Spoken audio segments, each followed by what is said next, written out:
Cardinals held a first inconclusive vote in the Sistine Chapel on Tuesday as they began the process of electing a successor to Benedict XVI, with tens of thousands of people packed into St. Peter's Square to watch the time-honored tradition. The crowd cheered as black smoke billowed into the night air above the Vatican from a thin copper chimney on the chapel's roof, indicating that no pope had been elected. The eyes of the world will be fixed on the chimney in the coming days, for the smoke signals sent out twice daily. White smoke will indicate that a new leader of the world's 1.2 billion Catholics has been chosen. The 115 cardinals filed past Swiss guards into the chapel earlier on Tuesday, chanting the Latin hymn Veni Creator Spiritus Cum Creator Spirit, to ask for divine guidance after Benedict's troubled 8-year papacy. The scarlet-robed princes of the church swore on the Bible never to reveal the secrets of their deliberations or face being cast out of the church, before the chapel's heavy wooden doors swung shut to indicate the lock-in had begun. The chapel has been swept for bugs and installed with jamming devices to prevent electronic communications, leaving cardinals entirely cut off from the outside world behind the Vatican's walls until they have elected a new pontiff. At an extravagant pre-conclave mass in St. Peter's Basilica, the cardinals prayed for unity in the church, a stark reminder of the infighting that often overshadowed Benedict's 8-year reign.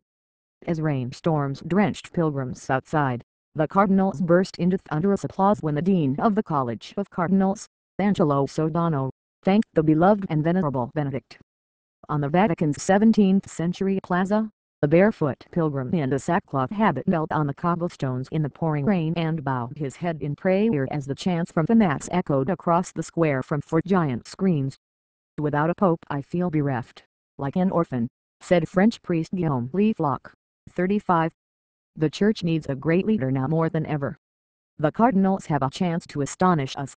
The smoke from the Sistine Chapel is produced by burning the ballots in a special stove and adding artificial smoke.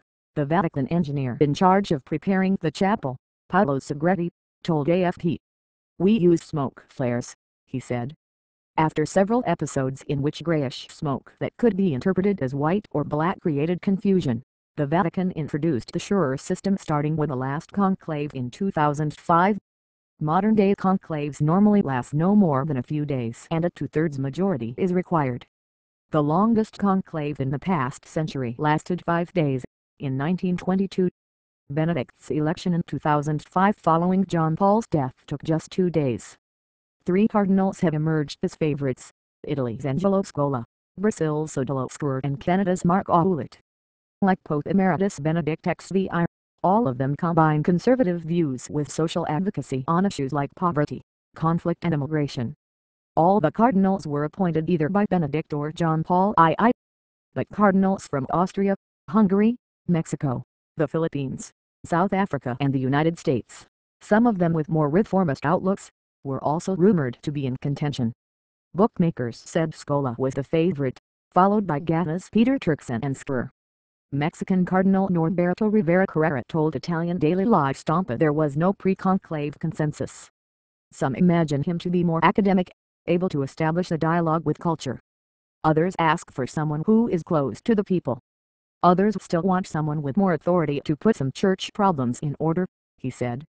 So far, there is no majority. A few key names unite many of the cardinals, such as reforming the intrigue-ridden Vatican bureaucracy and reigniting Catholic faith in the way the charismatic John Paul II did.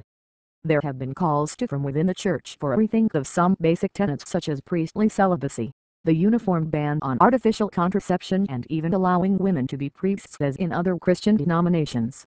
The tradition of holding conclaves dates back to 1268 when cardinals were locked into the papal palace in Viterbo near Rome by an angry crowd because they were taking too long to choose a pope. Their conclave still dragged on for 3 years. The Italian media reported the cardinals will be served plain but wholesome food at their Vatican residence, where the windows are locked shut and telephones are for internal use only. Hungry prelates will be served meals of soup, spaghetti, small meat kebabs and boiled vegetables, the Corriere della Sera reported. Perhaps this food, similar to that served in hospitals, will help to speed up the choice of a successor, the paper said. The 85-year-old Benedict announced on February 11 that he no longer had the strength of body and mind to keep up with the modern world. In a series of emotional farewells, the German said he would live hidden from the world and wanted only to be a simple pilgrim. Paula Murphy from Ireland, 38, who came with her parish for the conclave, said she was hopeful the election would breathe new life into the church. "I'm so excited. It's a moment for renewal,"